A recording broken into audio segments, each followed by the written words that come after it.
quem um dia foi ninguém, pra quem cansou de tanta dor, pra quem não viu e creu, pra quem orou sem o meu rosto enxergar, pra quem sonhou viver no céu, chorou mas nunca desistiu, quem desejou rever queridos seus, cheios de vida e amor. Hoje eu cumpro a promessa, hoje meu reino lhes dou. Entrem meus filhos queridos, esse é meu lar de amor, e pela eternidade aqui com vocês estarei. E cada vez que sorrirei, pra todos sempre, enfim, vão se lembrar, vale a pena esperar.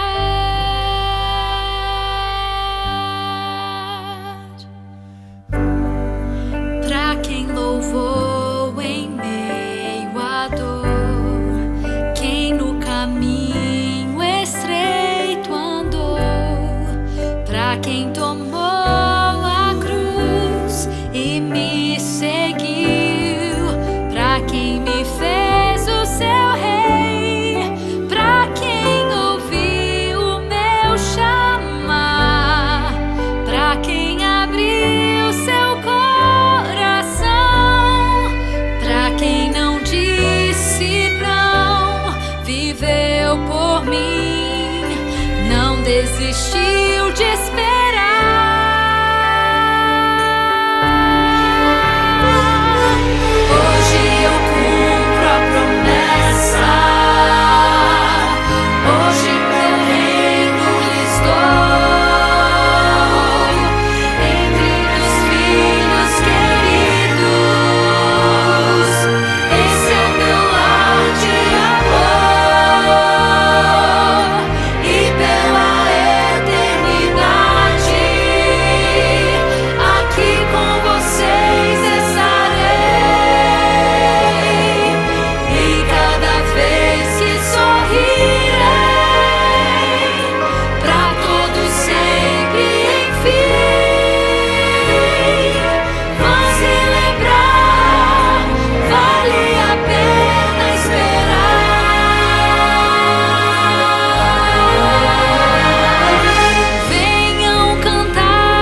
Olá, meus queridos, eu sou a Rebeca. E eu sou o Douglas Pereira. E é uma alegria imensa ter a sua companhia aqui no Está Escrito Canadá. Bem-vindos à nossa série Esperança Além do Armagedon. Hoje nós vamos descobrir como o maior ato de aparente derrota na história humana foi, na verdade, a vitória mais decisiva já conquistada. E sabe o que mais me impressiona, Rebeca? Como Deus pode transformar uma execução numa fortaleza, uma vítima num vencedor. Vamos voltar no tempo, junho de 1944. Do lado alemão, tudo parecia sob controle. Eles tinham construído um muro de concreto e aço, seus grandes canhões apontados para o Canal da Mancha. Quando chegaram os primeiros relatórios sobre paraquedistas caindo como fantasmas no campo da Normandia, foram descartados. Uma artimanha, pensaram. Certamente o inimigo viria pela rota mais curta. Então, veio o nascer do sol. Quando a neblina matinal começou a se levantar da costa da Normandia, os vigias alemães espiaram através de seus binóculos. O mar estava negro com navios se estendendo até o horizonte. Não era um ataque, não era uma artimanha. Era tudo de uma vez direcionada ao lugar onde estavam menos preparados. E em um único momento, a fortaleza que acreditavam ser impenetrável estava sendo atacada. O mundo que pensavam controlar estava sendo invadido numa escala que não conseguiam compreender. E se eu te disser que algo muito similar aconteceu numa colina fora de Jerusalém, há 2000 anos? Frequentemente contamos histórias de grandes batalhas da perspectiva dos vencedores. Mas e se olharmos do lado que acreditava ser invencível apenas para testemunhar seu mundo desmoronar? Jesus já sabia o que ia acontecer. Ele disse aos seus apóstolos: estamos subindo para Jerusalém, onde tudo que foi escrito pelos profetas a respeito do Filho do Homem se cumprirá. Ele será entregue aos gentios e zombarão dele, o insultarão e cuspirão nele. Eles o açoitarão e o matarão, mas no terceiro dia ele ressuscitará. E aqui está o paradoxo. Como pode uma morte humilhante na cruz ser a base para a vitória no Armagedon? Como pode a derrota parecer tanto com um triunfo? No entanto, a morte de Jesus não foi a vitória de Satanás. Foi uma estratégia divina. Foi a ruína de Satanás. Como os alemães assistindo um exército fantasma na praia errada, na França, os poderes das trevas haviam interpretado mal toda a batalha. E despojando os principados e potestades, os expôs publicamente ao desprezo, triunfando deles na mesma cruz. A cruz foi o dia D, mas a batalha do Armagedon será o dia da vitória, quando o inimigo já derrotado formalmente se rende. Para entender isso, precisamos voltar a Apocalipse. João, em Apocalipse 1, 5-8, fala com as 7 igrejas que estão na Ásia.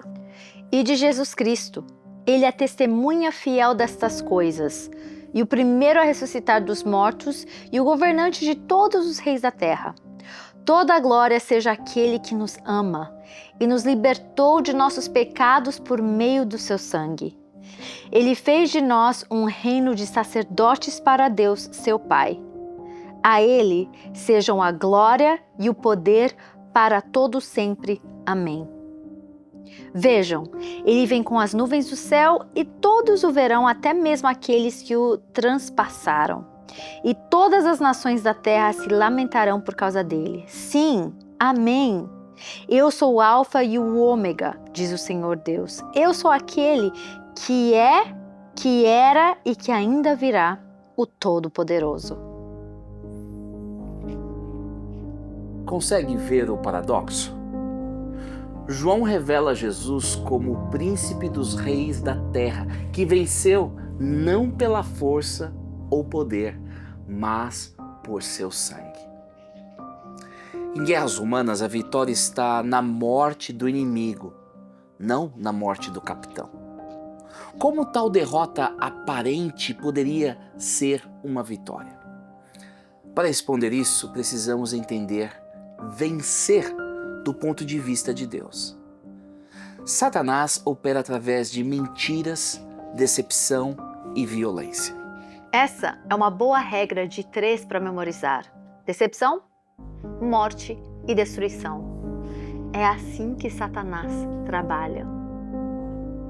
Deus, no entanto, vence através de verdade, amor e sacrifício. É difícil para nós compreendermos.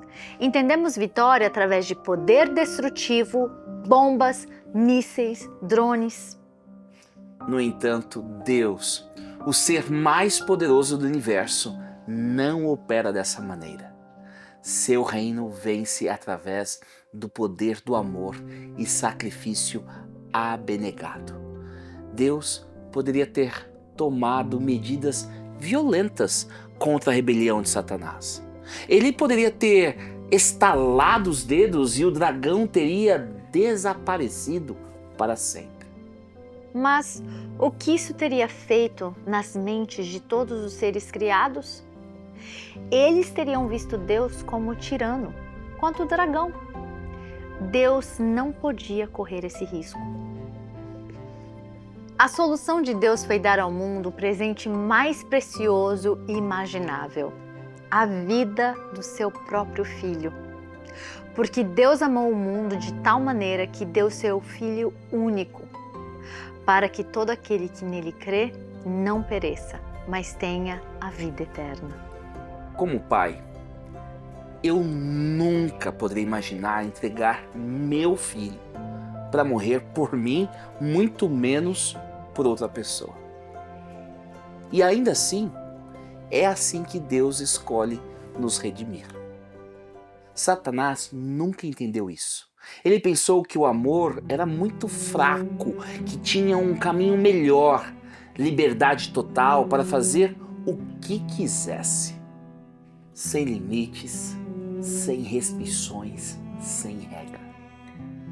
Em João 8,44 nós lemos: Ele foi assassino desde o princípio, sempre odiou a verdade, pois não há verdade alguma nele. Quando ele mente, age de acordo com o seu caráter, pois é mentiroso e pai da mentira. Quão diferentes as coisas poderiam ter sido se Satanás tivesse vencido? Eu sou tão grata que Deus não permitiu que ele fosse a tais extremos. A vitória de Cristo não foi alcançada através de violência. Agora, vamos a Apocalipse capítulo 5, versos 6 a 9. Então vi um cordeiro que parecia ter sido sacrificado, mas que agora estava em pé entre o trono e os 4 seres vivos e no meio dos 24 anciãos. Tinha 7 chifres e 7 olhos, que representam os 7 Espíritos de Deus enviados a todas as partes da terra. Ele deu um passo à frente e recebeu o livro da mão direita daqueles que está sentado no trono. Quando o cordeiro recebeu o livro, os 4 seres vivos e os 24 anciãos se prostraram diante dele. Cada um tinha uma harpa e taças de ouro, cheias de incenso, que são as orações do povo santo, e entoavam um cântico novo com estas palavras: Tu és digno de receber o livro, abrir os selos e lê-lo, pois foste sacrificado e com teu sangue compraste para Deus pessoas de toda tribo, língua, povo e nação. Tu fizestes delas um reino de sacerdotes para nosso Deus, e elas reinarão sobre a terra. Isto é o que muitos negligenciam no Apocalipse. Eles ficam tão emaranhados com símbolos que esquecem. A vitória já aconteceu. Jesus é digno de receber todo o poder por causa da sua morte sacrificial. Como seguidores do Cordeiro, tremulamos a bandeira manchada de sangue de Jesus Cristo. E é por isso que a batalha do Armagedon não será vencida por violência e coerção. Não será uma guerra moderna com as armas mais avançadas do Oriente Médio. A única maneira de vencermos é através dos métodos de Deus: amor, verdade e lealdade. A arma preferida de Deus nesta guerra é o sangue do Cordeiro. Em Apocalipse 12, 10 e 11 lemos: E ouvi uma grande voz no céu que dizia: Agora é chegada a salvação, e a força e o reino do nosso Deus, e o poder do seu Cristo, porque já o acusador de nossos irmãos é derrubado, o qual diante do nosso Deus os acusava dia e de noite. E eles o venceram pelo sangue do Cordeiro e pela palavra do seu testemunho, e não amaram as suas vidas até a morte. Quando Jesus morreu na cruz, ele desmantelou o reino de Satanás de duas maneiras. Primeiro, o verdadeiro caráter de Satanás foi desmascarado diante de todo o universo. Por milênios, ele se apresentava como uma parte prejudicada, com queixas legítimas.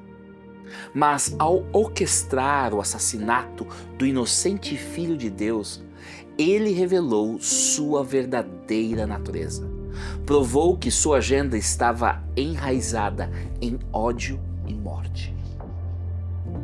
Segundo, a cruz provou que as acusações de Satanás eram infundadas. Sua principal acusação era que a lei de Deus era impossível de manter.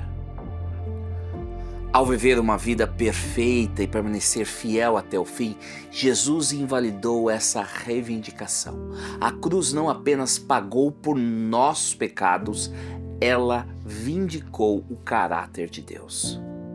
Agora nós vamos para Apocalipse 19 para ver a verdadeira vitória. Vi o céu aberto e eis um cavalo branco. E o que estava sentado sobre ele chama-se Fiel e Verdadeiro, e julga e peleja com justiça. Estava vestido de uma veste salpicada de sangue, e o nome pelo qual se chama é a Palavra de Deus.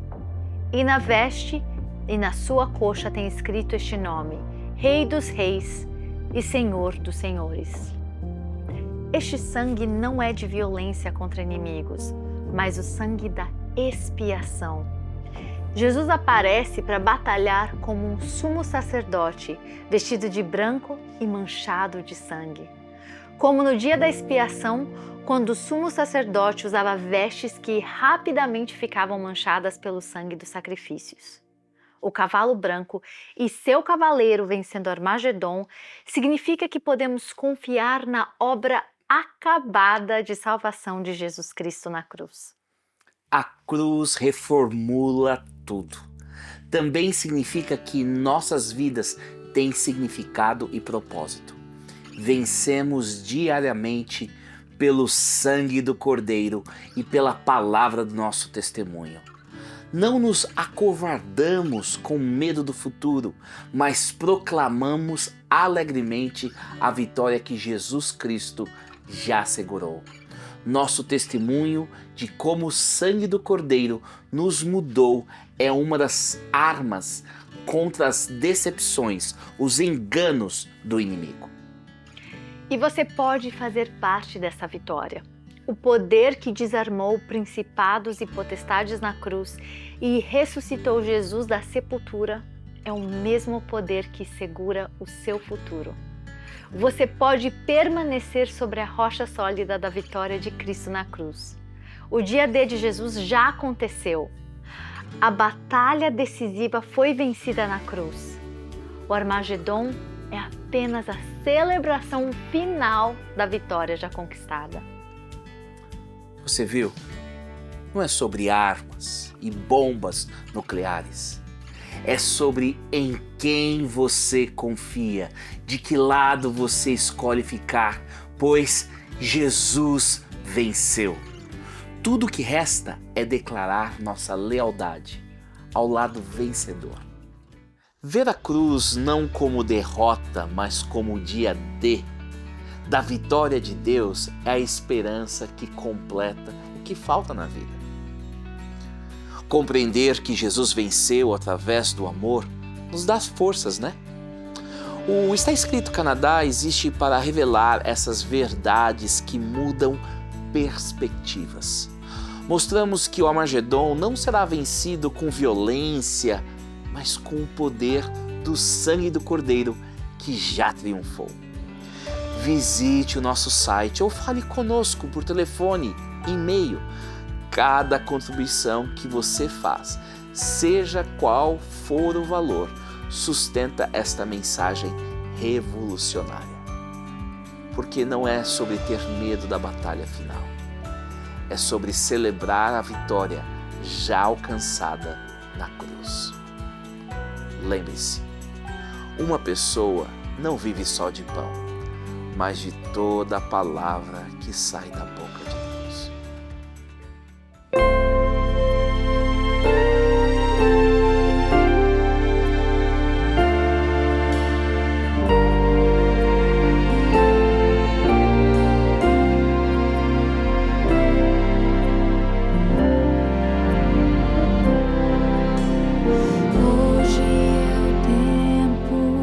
De buscar mais a Deus, de dobrar os joelhos e rogar por poder, permitir que o Senhor possa então atuar com milagres espirituais.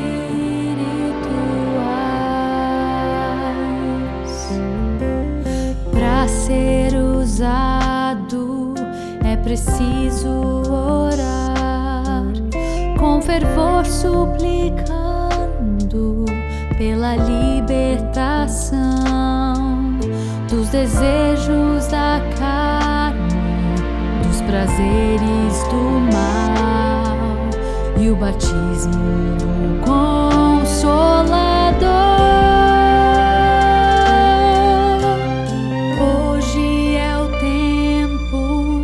Pedir santa unção, ser mais íntimo do próprio Deus, ter o dobro do azeite e o óleo da graça, não ficar esperando, mas estar preparado. A chuva já cai,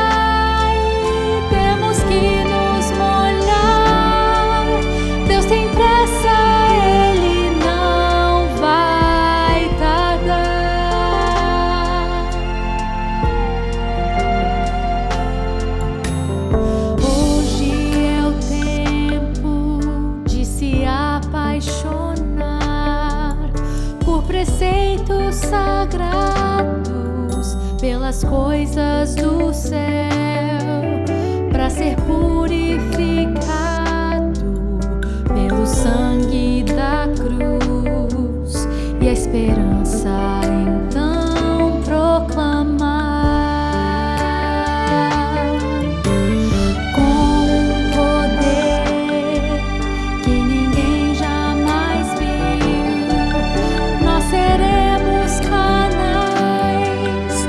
Pregar salvação, viveremos na graça para a glória de Deus, e a seara então surgirá.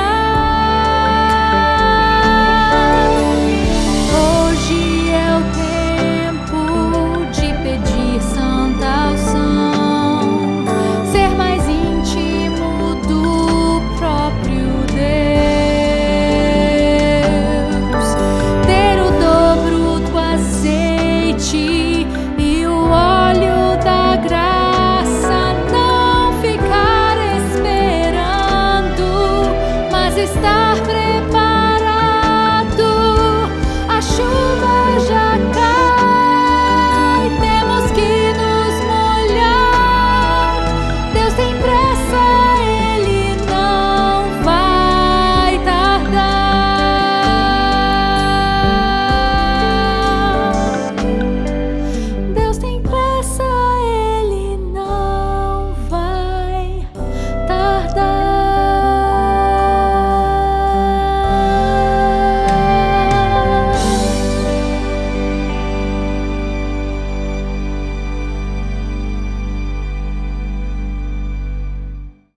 Você sabia que a profecia bíblica sobre o fim dos tempos é, na verdade, a maior história de amor já contada?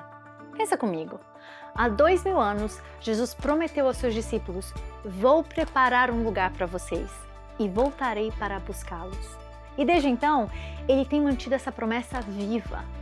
Tudo o que está acontecendo no mundo hoje, cada sinal, cada evento profético que se cumpre, é como um noivo enviando mensagens à sua noiva dizendo: "Eu estou chegando. Prepare-se logo, porque nós estaremos juntos em breve." Não é lindo isso? Em vez de ver os últimos dias como algo assustador, a Bíblia nos convida a vê-los como um momento de expectativa e rendição. Haverá sim desafios antes desse dia chegar. Jesus foi honesto sobre isso. Mas ele também nos garantiu que não estaríamos sozinhos. Que ele estaria conosco em cada passo do caminho. E que tudo terminaria com o verdadeiro felizes para sempre. Então, por que viver preocupado sem saber o que vai acontecer? Por que carregar aquele peso de incerteza quando você pode conhecer o plano completo de Deus? Eu tenho um presente especial para você.